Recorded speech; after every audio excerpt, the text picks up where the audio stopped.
Hello students, आज हम बात करने वाले हैं फार्मिंग बेस्ड लाइवलीहुड सिस्टम्स से रिलेटेड। आपका टॉपिक है एक्वाकल्चर बेस्ड इंटीग्रेटेड सिस्टम्स। इसमें कौन कौन से सिस्टम्स आपके आते हैं, जैसे आपका duck cum fish, poultry cum fish, dairy come fish, pig come fish and horticulture oblique crop come fish. In systems को लेकर हम लोग डिस्कस करने वाले हैं। तो सबसे पहले हम बात करते हैं एक्वाकल्चर बेस्ड इंटीग्रेटेड सिस्टम्स, मतलब जल कृषि आधारित आपकी जो एकीकृत प्रणालियां हैं उसका जो कॉन्सेप्ट है ये क्या है, उसकी अवधारणा क्या है, इसको लेकर सबसे पहले हम बात करते हैं। तो इसमें हम लोग क्या करते हैं, integration of fish farming with other enterprises. वो इंटरप्राइजेज आपकी कौन कौन सी हैं, जैसे आपका डक्स है, पोल्ट्री है, पिग है, डेयरी है, हॉर्टिकल्चर है। हॉर्टिकल्चर के साथ साथ आपका क्रॉप प्रोडक्शन है, etcetera. To recycle waste, increase income and improve efficiency. तो जो आपका ये एक्वाकल्चर बेस्ड इंटीग्रेटेड जो सिस्टम है, इसमें हम लोग क्या करते हैं, जो भी आपका वेस्ट होता है उसको हम लोग रिसाइकिल करने का काम करते हैं। रिसाइकिल करके हम लोग क्या करते हैं, कहीं ना कहीं हम अपनी एफिशिएंसी को इम्प्रूव करते हैं और जो इनकम है, इनकम भी इम्प्रूव करने का काम करते हैं। तो इसके लिए हम लोग क्या करते हैं, मत्स्य के साथ साथ, मतलब मछली पालन के साथ साथ हम और भी डिफरेंट उद्यम इसमें लेने का काम करते हैं, इंटरप्राइजेज लेने का काम करते हैं। उसमें हम लोग क्या करते हैं, जैसे आपका बतख पालन है, मुर्गी पालन है, शुअर पालन है, डेयरी है, आपका बागवानी, हॉर्टिकल्चर है। तो इन सब चीज़ों को हम लोग जो आपका फिशरीज़ है उसके साथ इंटीग्रेट करने का काम करते हैं, एकीकृत करने का काम करते हैं। तो इसके अगर हम एडवांटेजेस की बात करें तो इसके एडवांटेजेस क्या हैं, आपका एक्वाकल्चर बेस्ड जो आपका इंटीग्रेटेड सिस्टम है इसका एडवांटेज क्या है, इसका लाभ क्या है। तो जो सबसे पहला इसका लाभ है वो आपका कौन सा है, efficient recycling of farm waste. तो जो आपके फार्म पे जो आपका वेस्ट निकलता है, तो जो अपशिष्ट निकलता है, जो कृषि वेस्ट आपका निकलता है, जो कृषि अपशिष्ट आपका निकलता है, उसका हम लोग कुशल पुनर्चक्रण कर सकते हैं, उसको हम रिसाइकिल कर सकते हैं। किसी एक चीज़ का आपका कोई अपशिष्ट निकल रहा है, जैसे आपका क्रॉप का अपशिष्ट निकल रहा है, तो उसको हम डिफरेंट इंटरप्राइजेज में उसको यूटिलाइज करने का काम करते हैं। तो ऑन फॉर्म ही उसको हम लोग क्या करते हैं, रिसाइकिल करते रहते हैं। नेक्स्ट अगर हम लाभ की बात करें, lower feed and fertiliser cost.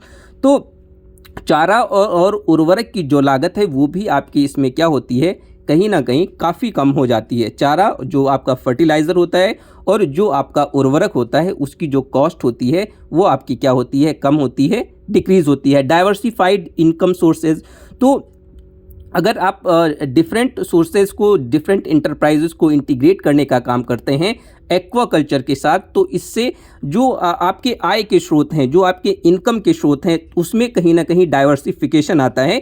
तो इसमें आप किसी एक सोर्स पे डिपेंड ना रह के डिफरेंट सोर्सेज से इनकम जनरेट करने का काम करते हैं। तो आपकी किसी एक पर्टिकुलर इंटरप्राइजेस पे, जो इंटरप्राइज पे जो डिपेंडेंसी है वो आपकी कहीं ना कहीं क्या होती है, ख़त्म होती है और डिफरेंट इंटरप्राइजेस से आप इनकम जनरेट करने का काम करते हैं। इसके बाद आपका नेक्स्ट जो एडवांटेज है वो आपका क्या है, higher productivity per unit area.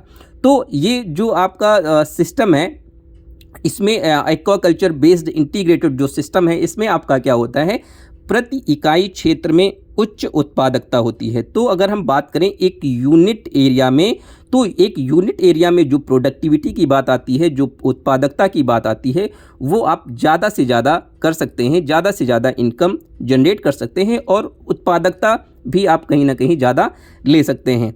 इसके बाद नेक्स्ट जो आपका पॉइंट आता है आपका एडवांटेज में, लाभ में, इसका नेक्स्ट आपका लाभ क्या है, सस्टेनेबल एंड इको फ्रेंडली। तो सस्टेनेबल एंड इको फ्रेंडली की अगर हम बात करते हैं, सस्टेनेबल का मतलब है कहीं ना कहीं एक टिकाऊपन। तो कोई भी अगर आप चीज़ करते हैं तो कहीं ना कहीं उसको एक टिकाऊपन, एक सस्टेनेबिलिटी उसमें लानी बहुत ज़्यादा ज़रूरी होती है कि उसको आप year around as it is करते रहें, आप करते रहें और आपकी आने वाली जो जनरेशन्स हैं उनके लिए भी आप कहीं ना कहीं जो रिसोर्सेज हैं उनको एज इट इज़ छोड़ के जाएँ, जिससे वो कहीं ना कहीं उससे इनकम जनरेट करने का काम कर सकें। और ये आपका कहीं ना कहीं इको फ्रेंडली भी होता है, पर्यावरण अनुकूल भी होता है। तो सबसे पहले हम अगर एक्वाकल्चर बेस्ड अगर इंटीग्रेटेड सिस्टम की हम बात करते हैं, तो उसमें सबसे पहला जो आपका है duck cum fish farming system. तो बत्तख के साथ साथ हम लोग मछली पालन का भी काम करते हैं। तो इसमें हम क्या करते हैं, duck cum fish farming system में डक का मतलब बतख, और जो आपका फिश है बतख के साथ साथ हम मछली पालन करने का काम करते हैं। मछलियाँ भी हम लोग साथ में पालते हैं। तो इसमें हम लोग क्या करते हैं, अगर इसके कंपोनेंट्स की बात करें तो कौन कौन से इसमें कंपोनेंट्स हैं, तो फिश पॉन्ड, फिश के साथ फिश जो आपका फिश पॉन्ड है, जो आपका मछलियों के लिए जो तालाब है, मछली तालाब है, तो मछलियाँ हम कौन कौन सी इस्तेमाल करते हैं, विद कार्प्स और अदर स्पीसीज। तो आपका जो कार्प फिश आती है उसका इस्तेमाल हम लोग ज़्यादातर करते हैं बतख के साथ साथ मछली पालन करने के लिए। और भी आपकी डिफरेंट स्पीसीज़ हैं, जैसे आपका रोहू है, रोहू का भी इस्तेमाल हम लोग इसमें कर सकते हैं। तो ये कई सारी मछलियाँ हैं जिनका इस्तेमाल हम लोग बतख कम फिश सिस्टम में करने का काम करते हैं। इसके बाद आपका आता है डक्स। डक्स यूजुअली खाकी, कैम्पबेल, वाइट पैकिन एक्सेट्रा। तो ये कुछ आपके बतख की भी प्रजातियां हैं, इनका इस्तेमाल हम लोग डक कम फिश सिस्टम में करने का काम करते हैं। आमतौर पर आपका खाकी, कैम्पबेल, सफ़ेद पैकिन, इन्हीं का इस्तेमाल किया जाता है। ये कैसे वर्क करते हैं, हाउ इट वर्क्स, यह कैसे काम करता है आपका duck cum fish farming system. तो इसमें हम लोग क्या करते हैं, ducks are kept on pond, dikes and allowed to swim. तो इसमें हम लोग क्या करते हैं, बत्तखों को, जो बतख होते हैं, जो डक्स होते हैं, तालाब के बांधों पर रखा जाता है और तैरने दिया जाता है। उनको हम लोग क्या करते हैं, फ्लोटिंग के लिए, तैरने के लिए हम लोग क्या करते हैं, उनको छोड़ देते हैं। इसके बाद हम क्या करते हैं, duck droppings fall directly into the pond, act as fish feed and pond fertiliser. तो जो बत्तखों की जो बीट होती है वो सीधे तालाब में गिरती है। जो बतख का जो बीट होता है वो क्या होता है, सीधे तालाब में गिरती है।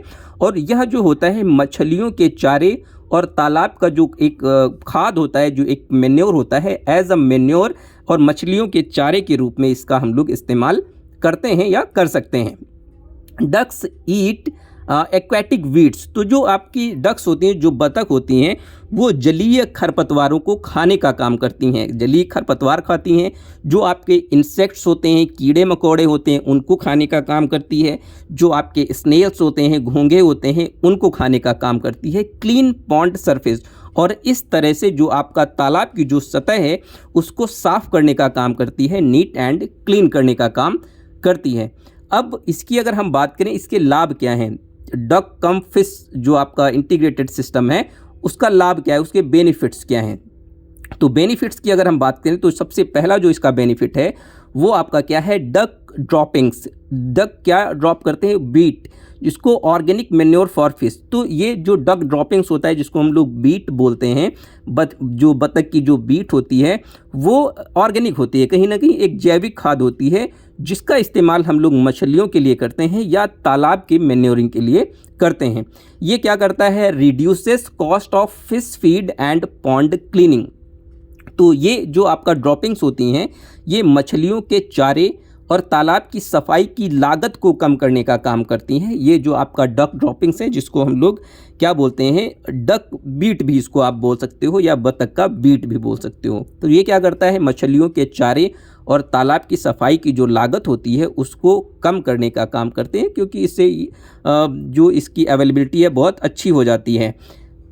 इस नेक्स्ट अगर बेनिफिट की हम बात करें तो नेक्स्ट बेनिफिट इसका क्या है, additional income from eggs and meet.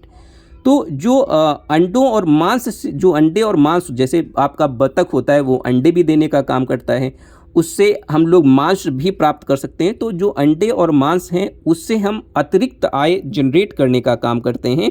एक एडिशनल इनकम आपका जनरेट होती है आपका बतख से। और जो आपकी फिशेज़ होती हैं, जो आपकी मछलियाँ होती हैं, वो भी मांस के रूप में प्रयोग की जाती हैं। तो इससे हम लोग क्या करते हैं, एडिशनल इनकम जनरेट करने का काम करते हैं। इसके बाद नेक्स्ट अगर बेनिफिट की हम बात करें, produces high fish yield. High fish yield का मतलब उच्च मछली उत्पादन आपका इससे होता है। तो मछली का उत्पादन अच्छा कितना होता है, 3 से 4 टन प्रति हेक्टेयर प्रति वर्ष आपका मछली का उत्पादन इससे होता है। इसके बाद हम नेक्स्ट अगर फार्मिंग सिस्टम की बात करें, आपका क्या आता है, poultry cum fish farming system. तो poultry cum fish farming system आपका क्या होता है, इसमें हम लोग क्या करते हैं, poultry cum fish farming system में मतलब मुर्गी के साथ साथ हम लोग मछली पालन का काम करते हैं। तो इसके अगर हम कंपोनेंट्स की बात करें, इसके अगर हम घटक की बात करें, तो इसमें हम लोग क्या करते हैं, पोल्ट्री शेड कंस्ट्रक्टेड ओवर और नियर द फिश पॉन्ड। तो जो मछली तालाब के जो आपका तालाब है, जो मछलियों का जो तालाब है के ऊपर या उसके पास निर्मित आपका मुर्गी का शेड होता है, जो आपका पोल्ट्री शेड जिसको हम लोग बोलते हैं। तो ये कहाँ पर बनाया जाता है, या तो आपका तालाब के ऊपर बनाया जाता है या आपके तालाब के साइड में कहीं भी उसको निर्मित करने का काम किया जाता है। तो इसके बाद इसमें क्या होता है, droppings fall directly into water और आर वॉश्ड इनटू पॉन्ड। तो अगर हम कहीं साइड में अगर हम पोल्ट्री का शेड बना रहे हैं, अगर उसके ऊपर बना रहे हैं, तब तो वो आपका डायरेक्टली कहीं ना कहीं पॉन्ड में जो भी उसकी ड्रॉपिंग्स है, जो भी उसका बीट है, वो आपके पॉन्ड में गिरता है। लेकिन अगर कहीं हम साइड में शेड बना के रखे हैं पोल्ट्री का, तो उसको हम लोग वॉश आउट करके कहीं ना कहीं तालाब में छोड़ने का काम करते हैं। तो मल सीधे पानी में गिरता है या तालाब में बह जाता है। तो इसकी जो मैकेनिज्म क्या है, क्रिया विधि इसका क्या है, इसमें हम लोग क्या करते हैं, तो poultry waste act as fish feed. तो जो भी आपका मुर्गी का जो भी अपशिष्ट होता है वो मछली के चारे के रूप में प्रयोग होता है, और क्या होता है, एंड पॉन्ड फर्टिलाइज़र, और जो तालाब की खाद के रूप में कार्य करने का काम करता है। तो जो भी आपका पोल्ट्री ड्रॉपिंग्स है, जो भी आपका पोल्ट्री की जो बीट है, वो मछली के चारे के रूप में इस्तेमाल होता है, और तालाब की एक खाद के रूप में, पॉन्ड फर्टिलाइज़र के रूप में भी इसका इस्तेमाल अच्छे से हो जाता है।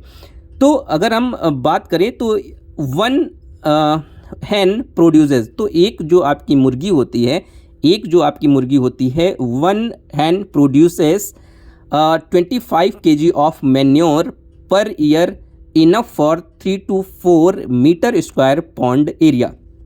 तो अगर हम बात करें poultry cum fish farming system में इसकी मैकेनिज्म का, तो एक जो मुर्गी होती है तो प्रतिवर्ष वह क्या करती है, प्रतिवर्ष लगभग 25 किलोग्राम खाद उत्पन्न करने का काम करती है। अगर हम पोल्ट्री कम फिश फार्मिंग करने का काम करते हैं, तो उसमें एक जो मुर्गी होती है वो एक साल में 25 किलोग्राम खाद उत्पन्न करने का काम करती है। तो जो 3 से 4 वर्ग मीटर तालाब क्षेत्र के लिए आपका क्या होता है, पर्याप्त होता है। 3 से 4 मीटर स्क्वायर जो आपका तालाब का क्षेत्र है, उसके लिए इतनी खाद पर्याप्त होती है। तो अब इसके एडवांटेज की अगर हम बात करें, पोल्ट्री कम फिश फार्मिंग के अगर एडवांटेज की हम बात करते हैं, तो इसमें आपका क्या होता है, तो ये क्या करता है, इसके लाभ क्या है, reduces fish feed cost by 50 to 60%। तो जो मछली के चारे का जो हम लोग प्रयोग करते हैं तालाब में, अगर आप पोल्ट्री प्रोडक्शन नहीं कर रहे हैं, पोल्ट्री कम फिश का प्रोडक्शन साथ में नहीं कर रहे हैं, अगर आप केवल फिश का प्रोडक्शन कर रहे हैं, तो उसमें जो आपका चारा है, चारे की कास्ट बहुत ज़्यादा बढ़ जाती है। लेकिन फिश और पोल्ट्री फार्मिंग अगर हम लोग साथ में करते हैं, तो मछली के जो चारे की लागत है उसको 50 से 60% तक कम किया जा सकता है, या 50 से 60% तक क्या हो सकता है, कम हो सकता है। आपका जो फिश का फीड की जो कॉस्ट है 50 से 60% तक कम करने का काम हम लोग करते हैं पोल्ट्री कम फिश फार्मिंग में। Provides eggs meat and fish income together. तो पोल्ट्री कम फिश फार्मिंग में हम लोग अंडे भी प्राप्त करते हैं, मांस भी, मीट भी प्राप्त करते हैं, और जो आपका फिश पॉन्ड है उसमें हम लोग मछलियाँ पालन का भी काम करते हैं। तो ये तीनों एक साथ करते हैं, तो इससे आपका जो इनकम जनरेशन का काम है वो आपका एक साथ होता है। तो आप ज़्यादा से ज़्यादा इनकम जनरेट करने का काम करते हैं। तो अंडे, मांस, मछली की आय आपको क्या होती है, एक साथ मिलती है, ये आपको एक साथ अच्छा पैसा मिलता है। इम्प्रूव्स न्यूट्रिएंट रिसाइकलिंग इन पॉन्ड। तो तालाब में पोषक तत्वों के चक्रण में भी आपका क्या होता है, सुधार होता है, इम्प्रूवमेंट होता है। इसके बाद आपका नेक्स्ट जो फार्मिंग सिस्टम है, आपका इंटीग्रेटेड जो सिस्टम है, वो आपका क्या है, डेयरी कम फिश फार्मिंग सिस्टम। तो डेयरी कम फिश फार्मिंग सिस्टम की अगर हम बात करते हैं, डेयरी के साथ साथ हम लोग अगर मत्स्य पालन करने का काम करते हैं, तो इसके अगर हम कंपोनेंट्स की बात करते हैं, तो इसमें कौन कौन से कंपोनेंट्स आप इस्तेमाल कर सकते हैं। तो इसमें क्या करते हैं हम लोग, डेयरी यूनिट। तो डेयरी यूनिट लगाने का काम करते हैं। डेयरी यूनिट में हम लोग डेयरी में आपकी मेजरली दो चीज़ें आती हैं, आपका काउज आते हैं, काउज मतलब गाय, और बुफेलोज, और आपकी क्या आती है, भैंसें। भैंसें और गाय आपकी मेजरली पाली जाती हैं इसमें आपका डेयरी यूनिट में, क्योंकि यही आपका ज़्यादा से ज़्यादा मिल्क का प्रोडक्शन करते हैं। तो 2 से 4 हम गाय पाल सकते हैं या भैंसें पालने का काम करते हैं जब आप डेयरी के साथ साथ मछली पालन करने का काम करते हैं। और आपका उसके साथ साथ आपके कंपोनेंट्स क्या हैं, आपका फिश पॉन्ड, आपका जो मछलियों का जो तालाब है वो भी आपका होना चाहिए। इसमें इंटीग्रेशन की अगर हम बात करें तो इसमें इंटीग्रेट करते हैं हम लोग दुग्ध उत्पादन के साथ साथ मछली पालन भी। तो इसमें हम लोग क्या करते हैं, cow dung and urine collected used as pond fertilizer तो to promote plankton growth natural fish feed. तो इसमें हम लोग क्या करते हैं, जो आपका जो डेयरी जो भी है, आपका काऊ हो या बुफेलो हो, उनका जो गोबर होता है और जो मलमूत्र होता है उसको हम लोग इकट्ठा करने का काम करते हैं, एकत्रित करने का काम करते हैं। तो डंग मतलब गाय का गोबर और मूत्र को हम लोग क्या करते हैं, कलेक्ट करने का काम करते हैं, एकत्रित करने का काम करते हैं। तो ये जो है इसको हम लोग एज अ पॉन्ड फर्टिलाइज़र, तो जो आपका तालाब होता है उसमें एज अ फर्टिलाइज़र हम लोग उपयोग करने का काम करते हैं।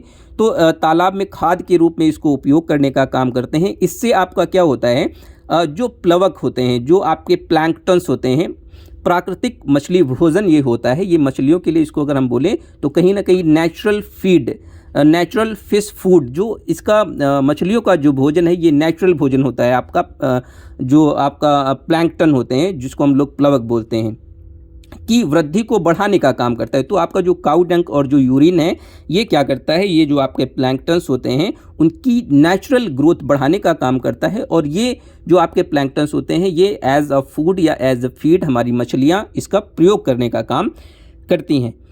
इसके बाद नेक्स्ट जो आपका आता है, pond water rich in nutrients can be used for irrigation. तो जो पोषक तत्वों से भरपूर जो तालाब है, तालाब के पानी का उपयोग हम लोग सिंचाई के लिए कर सकते हैं या जो भी आपकी क्रॉप्स हैं उनकी इरिगेशन के लिए कर सकते हैं। इसके बाद आपका आता है बेनिफिट्स। आपके बेनिफिट्स क्या हैं इसके, डेयरी कम फिश फार्मिंग की अगर हम बात करें इसके क्या बेनिफिट्स हो सकते हैं, तो जो सबसे पहला इसका बेनिफिट है वो है आपका काऊ डंग इम्प्रूव्स फिश ईल्ड। तो जो भी आपका काऊ डंग होता है, जो आपका गाय का गोबर होता है, वो क्या करता है, मछली उत्पादन में सुधार करने का काम करता है, क्योंकि जो भी आपका गाय का गोबर है वो आपका प्लैंकटन्स को इम्प्रूव करता है, जो कि आपके नेचुरल फूड होता है आपकी मछलियों का। तो मछलियों का उत्पादन आपका क्या होता है, डायरेक्टली इम्प्रूव होता है।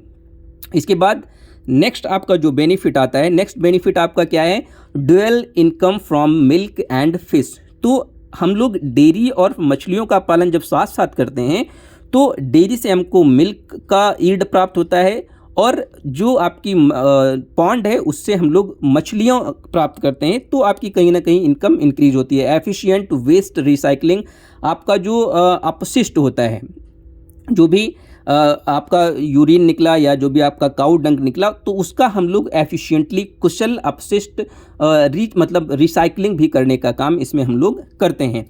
इसके बाद नेक्स्ट जो आपका फार्मिंग सिस्टम आता है वो आपका है पिग कम फिश फार्मिंग सिस्टम। पिग कम फिश फार्मिंग सिस्टम का मतलब आपका क्या है, आपका सुअर के साथ साथ हम लोग मछली पालन करने का भी काम करते हैं। तो पिग कम फिश फार्मिंग के अगर हम कंपोनेंट की बात करते हैं, घटक की बात करते हैं, तो क्या क्या होता है, आपका पिगस्ट्री कंस्ट्रक्टेड नियर पॉन्ड।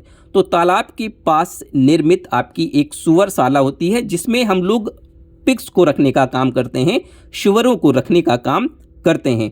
तो pig waste used as pond fertiliser. तो जो भी आपके पिग्स होते हैं, जो भी आपके सुअर होते हैं, उनका जो भी मलमूत्र होता है उसका उपयोग तालाब की खाद के रूप में हम लोग करने का काम करते हैं। तो अगर कंपोनेंट्स की हम बात करें तो आपका पिगस्ट्री मतलब सुअरशाला इसके लिए इम्पॉर्टेंट है, और जो आपका पिगस्ट्री होता है वहाँ से जो भी आपका मलमूत्र का जो भी त्याग होता है उसका उपयोग हम लोग, जो भी आपका फिश पॉन्ड होता है, मछलियों के चारे के रूप में उसको हम लोग करने का काम करते हैं, पॉन्ड के फर्टिलाइज़र के रूप में करने का काम करते हैं। मैकेनिज्म की बात करें हम लोग, अगर कार्यविधि की बात करें तो इसमें क्या होता है, pig droppings contain nutrients that promote plankton natural fish feed. तो जो भी आपका पिग ड्रॉपिंग्स, जो भी आपका पिग का जो भी आपका बीट होता है, बहुत सारे उसमें आपके पोषक तत्व होते हैं। जो भी आपका पिग्स का जो भी वेस्ट निकलता है, मलमूत्र या जो भी उसका एक मलमूत्र जो भी कुछ भी निकलता है उसका, तो उसमें आपके बहुत सारे क्या होते हैं, पोषक तत्व होते हैं। तो वो पोषक तत्व जब आप लोग उसमें आप पॉन्ड में देने का काम करते हैं, तो ये आपके जो भी प्लवक हैं, प्लैंक्टन्स हैं, उनकी जो ग्रोथ होती है, उनकी ग्रोथ प्रमोशन में ये बहुत ज़्यादा मददगार साबित होते हैं। तो जब आपके प्लैंक्टन्स इम्प्रूव होते हैं, जब उनकी ग्रोथ बढ़ती है, तो ये जो प्लैंक्टन्स हैं, इसका इस्तेमाल जो मछलियां हैं वो अपने फीड के रूप में करती हैं, अपना फूड के रूप में करती हैं, चारे के रूप में करती हैं, और अपना ग्रोथ और डेवलपमेंट बहुत अच्छे से करती हैं, और अपनी पॉपुलेशन इम्प्रूव करने का काम करती हैं, इंक्रीज़ करने का काम करती हैं, जिससे जो हमारा मछली का जो उत्पादन है वो बहुत ही अच्छा होता है, उत्पादन बढ़ाने का काम करती हैं। यूजुअली 30 to 40 पिग्स, यूजुअली क्या होता है, 30 to 40 pigs can fertilise 1 hectare pond.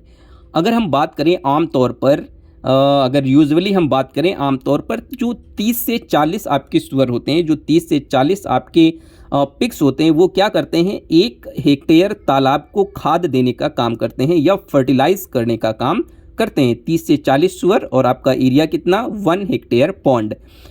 हम इसके बाद बात करते हैं इसका एडवांटेजेस क्या हैं, आपका पिग कम फिश फार्मिंग सिस्टम जो आपका है, तो इसके अगर एडवांटेज की बात करें तो इसका एडवांटेज क्या है। तो जो सबसे पहला एडवांटेज है इसका, highly productive and profitable system. तो ये आपका अत्यधिक उत्पादक और लाभदायक प्रणाली है। कौन सा, पिग कम फिश फार्मिंग सिस्टम। तो ये अत्यधिक उत्पादक और लाभदायक प्रणाली है, आपका सिस्टम है। Fish yield up to 4 to 6 tons per hectare प्रति ईयर पॉसिबल, मतलब आपका 4 से 6 टन प्रति हेक्टेयर प्रति वर्ष तक मछली उत्पादन इससे आपका क्या होता है, संभव होता है। आप मछली उत्पादन करने का काम कर सकते हैं। 4 से 6 टन प्रति हेक्टेयर प्रति वर्ष तक आपका जो फिश का प्रोडक्शन होता है, जो मछली का प्रोडक्शन होता है, आप इससे कर सकते हैं। Pigs also provide meat and manure. तो जो आपके शुअर होते हैं, जो आपके पिग्स होते हैं, मांस के साथ साथ आपको खाद भी प्रदान करने का काम करते हैं। तो ये एक आपका कई सारे एडवांटेजेस हो गए आपके पिग कम फिश फार्मिंग सिस्टम के। इसके बाद नेक्स्ट है आपका नंबर 5, हॉर्टिकल्चर ऑब्लिक क्रॉप कम फिश सिस्टम। तो बागवानी या फसल के साथ साथ हम लोग मछली का उत्पादन भी कर सकते हैं और ज़्यादा से ज़्यादा इनकम जनरेट करने का काम कर सकते हैं। तो इसके अगर हम कंपोनेंट्स की बात करें, घटक की बात करें, तो कौन कौन से घटक हैं इसमें, आपका pond embankments used for fruit trees, vegetables और फॉडर क्रॉप्स। तो इसमें अगर हम बात करें तो तालाब के तटबंधों का उपयोग, जो भी आपके तट होते हैं, एम्बैंकमेंट्स होते हैं, तट होते हैं, का उपयोग फलों के पेड़, जो आपके फ्रूट ट्रीज होते हैं, फलों के पेड़ों, सब्जियों जैसे वेजिटेबल्स या चारे की फसलों के लिए किया जा सकता है। जो भी आपके पॉन्ड एम्बैंकमेंट्स होते हैं, जो भी आपके पॉन्ड के जो भी किनारे होते हैं, उनका उपयोग हम लोग पेड़ भी लगा सकते हैं, फलों के पेड़, सब्जियां भी उगा सकते हैं और चारे के रूप में भी करने का काम कर सकते हैं। और जो आपका पॉन्ड होता है, pond used for fish culture. तो जो भी आपका तालाब होता है, तालाब का उपयोग हम लोग कैसे कर सकते हैं, मछली पालन में किया जा सकता है। मछली हम लोग उसमें पालने का काम करते हैं और उस पॉन्ड के चारों तरफ हम वेजिटेबल्स, फ्रूट प्लांट्स या चारा उगाने का काम कर सकते हैं। क्रॉप्स भी अगर लगा सकते हैं, अगर आपको अच्छा खासा एरिया मिल जाता है तो क्रॉप्स भी ग्रो करने का काम आप लोग उसमें कर सकते हैं। एग्जाम्पल्स की अगर हम बात करें, उदाहरण की हम बात करें, तो इसमें आप लोग क्या कर सकते हैं, जैसे banana, papaya, lemon, drumstick on birds. तो जो आपका हॉर्टिकल्चर या क्रॉप कम फिश सिस्टम है, इसमें हम लोग क्या करते हैं, जैसे आपका बनाना है, केला है, बनाना के साथ साथ हम लोग पपाया, पपीता है आपका, लेमन, जो भी आपके नींबू वर्गीय जो भी आपकी फसलें हैं, ड्रम स्टिक का मतलब जो भी आपका सहजन है, सहजन जैसा कि आप जानते हैं सहजन का बहुत ज़्यादा मेडिसिनल वैल्यूज़ होता है। सहजन को हम उगा सकते हैं। जो भी आपका बंड्स होता है, जो भी आपका बांध होता है, जो आपके किनारे होते हैं आपके पॉन्ड्स के, उसके चारों तरफ लगा के हम इन सारी फसलों को अच्छे से ग्रो करने का काम कर सकते हैं। इसके बाद नेक्स्ट अगर एग्जाम्पल की हम बात करें तो वेजिटेबल्स में आप कौन कौन सी फसलें ले सकते हैं। जैसे वेजिटेबल्स में आपका आता है वेजिटेबल्स लाइक आपका ओकरा, जैसा कि आप जानते हैं ओकरा का मतलब आपका भिंडी, पंपकिन, कद्दू और बीन्स का मतलब आपका क्या है, जो भी आपकी फलदार जो भी आपकी सब्जियां हैं, सेम कुल की जो भी आपकी सब्जियां हैं, ऑन पॉन्ड्स एजेस, तो तालाब के किनारों पर आप इन सारी फसलियों को जो भी आपकी वेजिटेबल्स हैं इनको ग्रो कर सकते हैं, ग्रो करने का काम कर सकते हैं, जैसे भिंडी, कद्दू और जो भी आपकी फली वर्गीय जो भी फसलें हैं उनको। अब इसके बेनिफिट्स की अगर हम बात करें, इसके लाभ की अगर हम बात करें तो हॉर्टिकल्चर क्रॉप के साथ साथ हम फिश का अगर कल्टीवेशन करते हैं तो इसके बेनिफिट्स क्या हो सकते हैं, लाभ क्या हो सकते हैं। तो जो सबसे पहला लाभ है वो आपका क्या है, बेटर लैंड यूज़, तो बेहतर भूमि का उपयोग, मतलब कहीं ना कहीं हम लोग एफिशिएंटली लैंड यूटिलाइजेशन इसके थ्रू करने का काम करते हैं।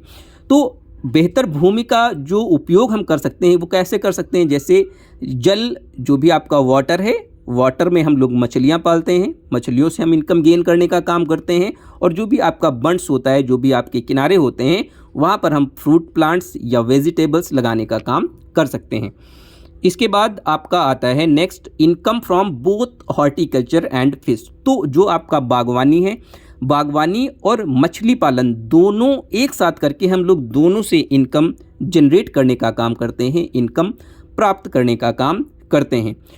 रूट्स प्रिवेंट सॉइल इरोजन, जो ये आपका सिस्टम है हॉर्टिकल्चर कम फिश फार्मिंग सिस्टम, इसमें हम लोग क्या करते हैं, रूट्स प्रिवेंट सॉइल इरोजन, तो जो भी आपकी जड़ें होती हैं वो क्या करती हैं, मृदा अपरदन को रोकने का काम करती हैं, सॉइल इरोजन को रोकने का काम करती हैं।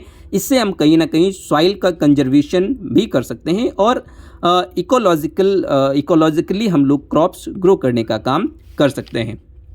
नेक्स्ट आपका आता है integrated benefits of aquaculture based systems, तो जो आपका जलीय कृषि प्रणाली आधारित जो भी आपका एकीकृत सिस्टम है उसका आपका लाभ क्या है, क्या उसका लाभ हो सकता है, क्या बेनिफिट्स हो सकते हैं। तो पैरामीटर्स यहाँ पे आपका एक साइड में दिए हुए हैं और एक साइड में उसके बेनिफिट्स क्या हैं, उसके लाभ क्या हैं, यहाँ पर आपका टेबुलाइज किया गया है। तो सबसे पहला आपका क्या है पैरामीटर, वो आप एक्वाकल्चर बेस्ड सिस्टम में आप कैसे कर सकते हैं, न्यूट्रिएंट रिसाइकलिंग। तो एक्वाकल्चर बेस्ड जो आपका सिस्टम है उसके बेनिफिट्स में जो सबसे पहला जो आपका पैरामीटर आया है वो आपका है पोषक तत्व पुनर्चक्रण। तो न्यूट्रिएंट रिसाइकलिंग हम इसमें बहुत अच्छे से कर सकते हैं। वो कैसे कर सकते हैं, जैसे आपका एनिमल वेस्ट आता है, जो पशु अपशिष्ट आता है, उसका इस्तेमाल हम लोग pond as a pond manure कर सकते हैं, मतलब तालाब में खाद के रूप में उसका उपयोग हम लोग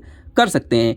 और जो ये आपका मैन्योर है, जो आपका फीड है, इसका इस्तेमाल जो मछलियाँ होती हैं वो अपने चारे के रूप में करने का काम करती हैं। तो कहीं ना कहीं आपका न्यूट्रिएंट का जो है वो रिसाइकलिंग भी हो जाता है, पोषक तत्व पुनर्चक्रण भी आपका हो जाता है। इसमें कॉस्ट रिडक्शन, इससे क्या होता है, जो आप मैन्योर बाहर से लाके अपने फील्ड में जो या अपने पॉन्ड में डालने का काम करते हैं तो उसकी जो लागत है उसकी लागत भी आपकी बहुत कम हो जाती है। तो कॉस्ट में कमी आती है, लागत में कमी आती है। Less feed and fertiliser inputs, तो आपका चारा कम लगता है, जो आप फीड डालते हैं मछलियों के लिए वो कम लगता है, और जो आपका फर्टिलाइज़र डाला जाता है आपके पॉन्ड में वो भी, उसकी भी कॉस्ट आपकी क्या होती है, कम होती है। नेक्स्ट आपका आता है पैरामीटर में इनकम डाइवर्सिफिकेशन। तो इनकम डाइवर्सिफिकेशन का मतलब क्या है, इनकम डाइवर्सिफिकेशन का मतलब आय विविधीकरण। इसमें क्या होता है, मल्टीपल प्रोडक्ट्स, इसमें आपके अनेक उत्पाद होते हैं, तो आप किसी पर्टिकुलर एक उत्पाद पे डिपेंड नहीं रहते हैं। तो डिफरेंट आपके उत्पाद होते हैं, मल्टीपल प्रोडक्ट्स होते हैं, जैसे आपका फिश हुआ, मीट हुआ, मिल्क हुआ, एग हुआ, फ्रूट्स हुआ। तो मछली, मांस, दूध, अंडे, फल, सभी का आप उत्पादन करने का इसमें काम करते हैं। तो इनकम डाइवर्सिफिकेशन, डिफरेंट सोर्सेज से आपको इनकम क्या होती है, जनरेट होती है, आप इनकम प्राप्त करने का काम करते हैं। इसके बाद नेक्स्ट आपका आता है एम्प्लॉयमेंट जनरेशन, तो एम्प्लॉयमेंट जनरेशन का भी आप काम करते हैं एक्वाकल्चर बेस्ड सिस्टम में। तो इसमें एम्प्लॉयमेंट जनरेशन का मतलब रोजगार सृजन करने का काम करते हैं, आप जॉब देने का भी काम करते हैं। तो continuous work through out the year, तो ये जो आपका एक्वाकल्चर बेस्ड जो आपका सिस्टम है, इसमें आप पूरे वर्ष लगातार काम करने का काम करते हैं। तो और कहीं ना कहीं हम साल भर जो आपका एम्प्लॉयमेंट है वो एम्प्लॉयमेंट देने का काम करते हैं, और साल भर आप इनकम भी जनरेट करते हैं, अपने लिए इनकम जनरेशन का भी काम करते हैं। इसके बाद एक्वाकल्चर बेस्ड फार्मिंग सिस्टम की अगर हम बात करें उसके बेनिफिट्स का, तो सस्टेनेबिलिटी का मतलब एक वहनीयता, जिसको हम लोग एक टिकाऊपन भी बोलते हैं। तो इससे आपका जो इनकम में है वो एक ईयर अराउंड इनकम भी आपकी जनरेट होती रहती है, एक टिकाऊपन भी आपकी इनकम में बना रहता है आपका एक्वाकल्चर बेस्ड सिस्टम के थ्रू। तो ये आपका क्या होता है, इको फ्रेंडली भी है। तो ये जो आपके सिस्टम्स हैं ये आपके पर्यावरण अनुकूल भी हैं, जीरो वेस्ट फार्मिंग मॉडल, तो शून्य अपशिष्ट कृषि मॉडल है आपका। तो इसमें आपका कोई भी अपशिष्ट नहीं बचता है, जितना भी अपशिष्ट निकलता है वो आपका क्या होता है, एक उत्पाद दूसरे उत्पाद में आपका अच्छे से यूटिलाइज हो जाता है। तो ये कहीं ना कहीं जीरो वेस्ट आपकी प्रणाली है aquaculture based farming system. Next हम बात करें example of a fully integrated farming system. तो पूर्णतः एकीकृत कृषि प्रणाली का अगर हम उदाहरण की बात करें तो ये एक सबसे बेस्ट आपका एग्जाम्पल है। डेयरी के साथ साथ हम लोग पिग करते हैं, पिग प्लस पोल्ट्री का मतलब आपका मुर्गी पालन के साथ साथ फिश के साथ साथ क्रॉप का प्रोडक्शन, और क्रॉप के साथ साथ हम लोग बायोगैस का भी उत्पादन करने का काम करते हैं। तो ये आप कैसे करते हैं, जैसे आपका काऊ डंग हुआ, डेयरी से हम लोग क्या प्राप्त करते हैं, काऊ डंग प्राप्त करते हैं। काऊ डंग जो आपका होता है उसको हम लोग प्रयोग करते हैं बायोगैस जनरेशन में, जिसको हम लोग क्या बोलते हैं, बायोगैस जनरेशन। बायोगैस कहाँ से हम बनाते हैं, वो बनाते हैं जो भी आपका गोबर होता है, काऊ डंग होता है, उससे बनाने का काम करते हैं।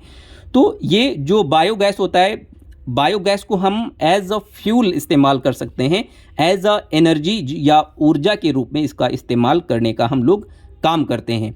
और जो आपकी बायोगैस से बाद में ऊर्जा लेने के बाद, एनर्जी लेने के बाद, गैस लेने के बाद जो भी चीज़ें आपकी बचती हैं, जैसे आपका स्लरी, मोस्टली आपका क्या निकलता है, स्लरी निकलता है, जिसका इस्तेमाल हम लोग फसलों के लिए कर सकते हैं, एक घोल के रूप में करने का काम करते हैं। इससे क्या होता है, हमारा जो सॉइल होता है, हमारी जो लैंड होती है, उसकी प्रोडक्टिविटी या फर्टिलिटी दोनों इम्प्रूव होती हैं। क्रॉप रेजिड्यूज, जो भी आपका क्रॉप रेजिड्यूज होता है उसका इस्तेमाल, जो भी फसल अवशेष हैं उनका इस्तेमाल हम लोग पशुओं के चारे के रूप में कर सकते हैं, पशुओं के चारे के रूप में कर सकते हैं। जो पशु का अपशिष्ट निकलता है, जो भी आपका एनिमल का जो वेस्ट निकलता है, उसका इस्तेमाल हम लोग फिश फीड के रूप में करने का काम करते हैं। जो मछली का चारा होता है, आप लोग देखते हैं कि मछली के चारे के रूप में हम लोग ज़्यादातर गोबर का इस्तेमाल करते हैं, या जो एनिमल वेस्ट आता है, या जो आपका काऊ डंग या बुफेलो डंग जो भी आपका आता है, उसका इस्तेमाल हम लोग मछली के चारे के रूप में करने का काम करते हैं। पॉन्ड वाटर, जो पानी का तालाब आता है, तो पानी के तालाब का इस्तेमाल हम फसलों की सिंचाई के लिए कर सकते हैं। इरीगेट्स क्रॉप्स, जो भी आपकी क्रॉप्स हैं उनको इरिगेशन देने के लिए, पानी देने के लिए हम लोग जो पॉन्ड का तालाब होता है उसका इस्तेमाल अच्छे से कर सकते हैं। फाइनली अगर हम रिजल्ट की अगर हम बात करते हैं इस आपका एकीकृत कृषि प्रणाली का, तो इसके जो रिजल्ट्स हैं वो आपका क्या है, circular, sustainable and high income farming model. तो परिणाम का बात क्या है, चक्री, कहीं ना कहीं सर्कुलर है। जो भी आपका एक इंटरप्राइज है उसका जो वेस्ट होता है वो दूसरी इंटरप्राइज में इस्तेमाल हो जाता है, तो कहीं ना कहीं ये आपका सर्कुलेशन चलता रहता है। सस्टेनेबल, टिकाऊपन है इसमें, और हाई इनकम फार्मिंग मॉडल, तो उच्च आय वाला आपका ये कृषि मॉडल है, integrated farming system, fully integrated farming system. Thank you so much, keep watching and like, share and subscribe to my YouTube channel. Thank you.